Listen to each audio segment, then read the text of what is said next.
gotta go fast.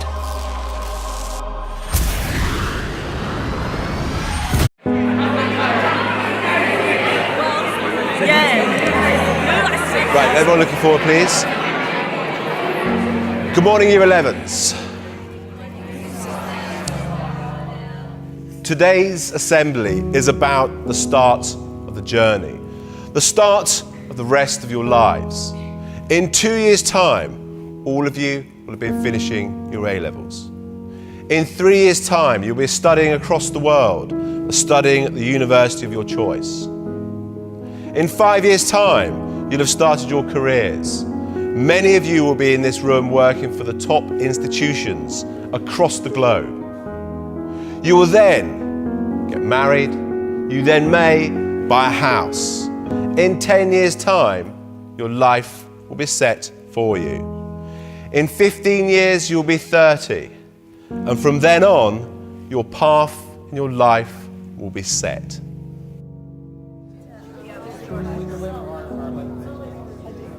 I'm sorry, Mr. Headmaster. Let me tell you why that approach may fail you.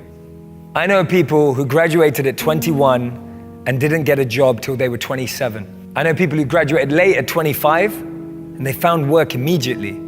I know people who never went to university but found what they love at 18. I know people who found a job straight out of college, making decent money, but hate what they do. I know people who took gap years and found their purpose.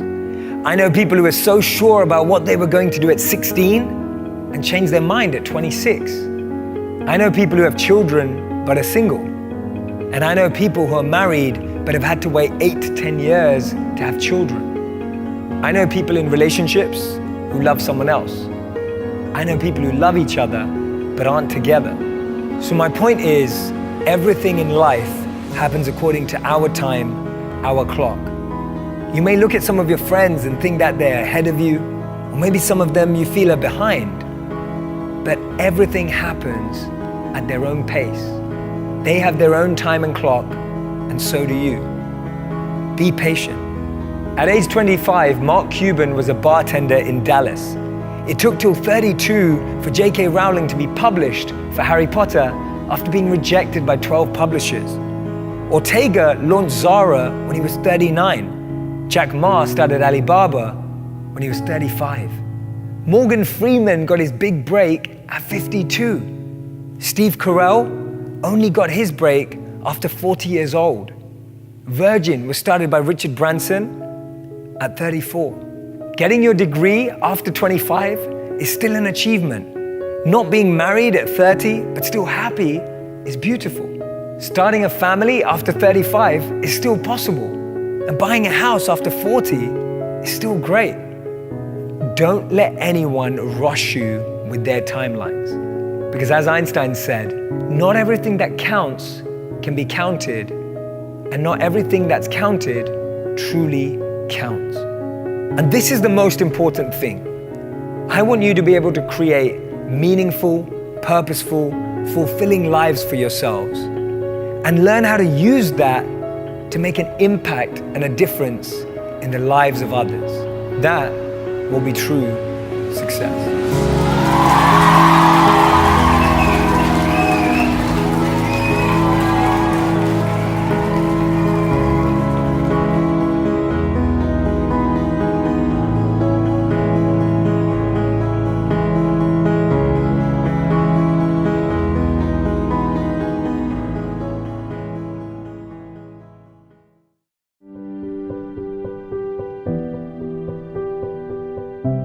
The story goes that Marcus Aurelius hired an assistant to follow him as he walked through the Roman town square. The assistant's only role was to, whenever Marcus Aurelius was praised, whisper in his ear, "You're just a man, you're just a man."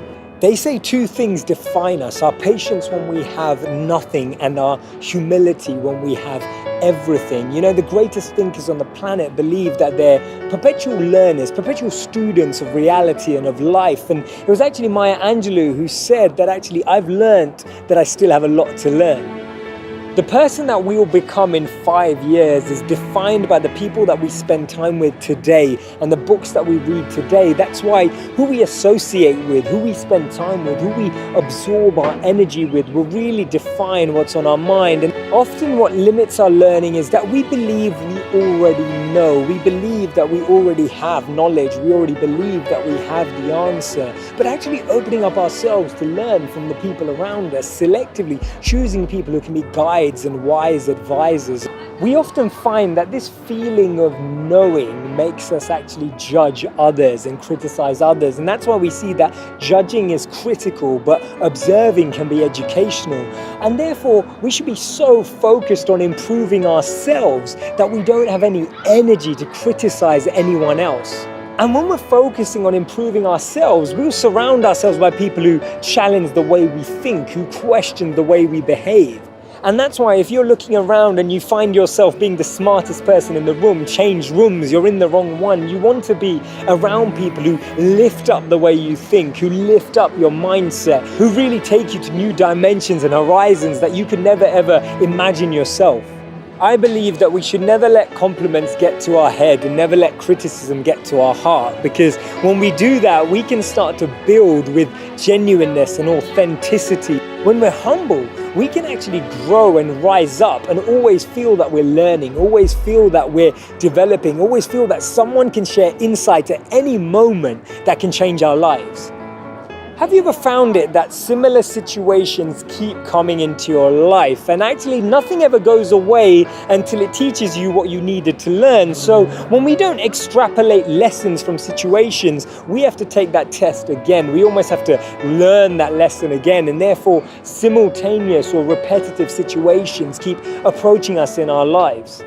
When we realize that we're students for life, instead of making people see how powerful we are, we'll want people to understand how powerful they are, and we'll learn how to empower others. We'll actually attract people to work with us to achieve our goals. They say it's better to know how to learn than to know.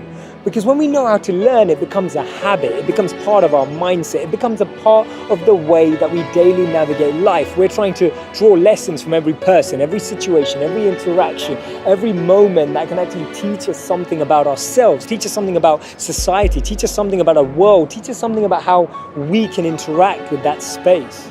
And that's why Brian Herbert said, the capacity to learn is a gift, the ability to learn is a skill, but the willingness to learn is a choice.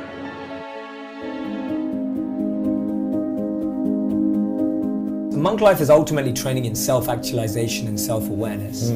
It's meant to start when you're 5. The problem is we all went to normal schools that try to put stuff in us rather than take stuff out of us. It's crazy. You talk about this, right? Like, you were told at school that you weren't very good and you weren't good at English, and now you have a New York Times bestseller, right? Yeah. And it's like, but no one noticed that potential inside you. No one noticed that, oh, Lewis was really creative. Right. And you're not the only person. There's so many people who feel like that. So the modern schooling system didn't extrapolate your self-actualization, your element, and just try to put maths, English, science inside. So the point is that you're trying to get to such a strong foundation that when you interact in the world, you're going with a sense of strength, fuel, energy to make a difference, rather than going into the world and then going, oh my God, where am I, trying to figure it out. And I find what happens today is that when you don't, we all know this, self-love has become such a big thing now. And when people don't figure out, it's like a huge trend now.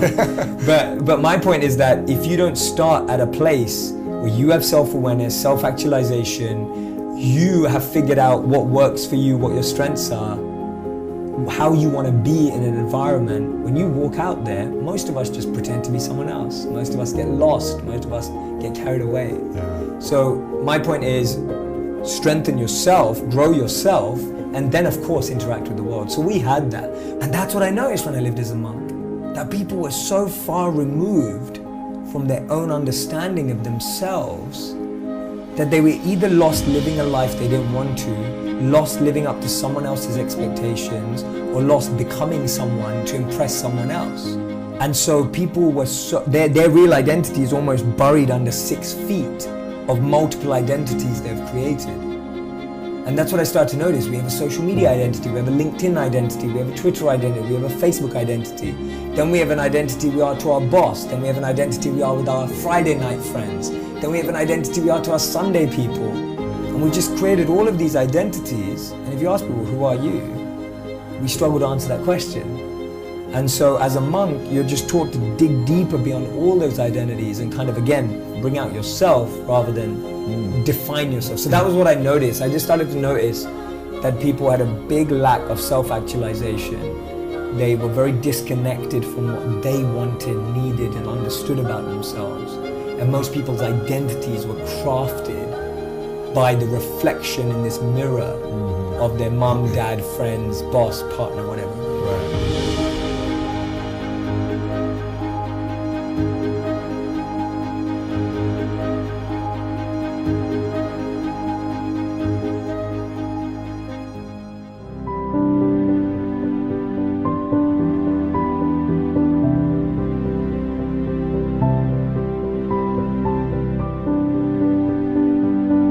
I'm sorry, Major. What was your name? Benny. Nobody cares.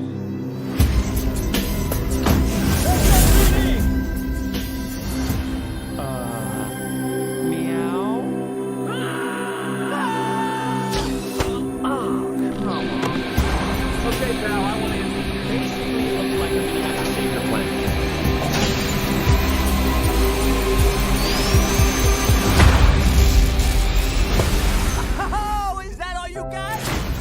No, but thank you for asking.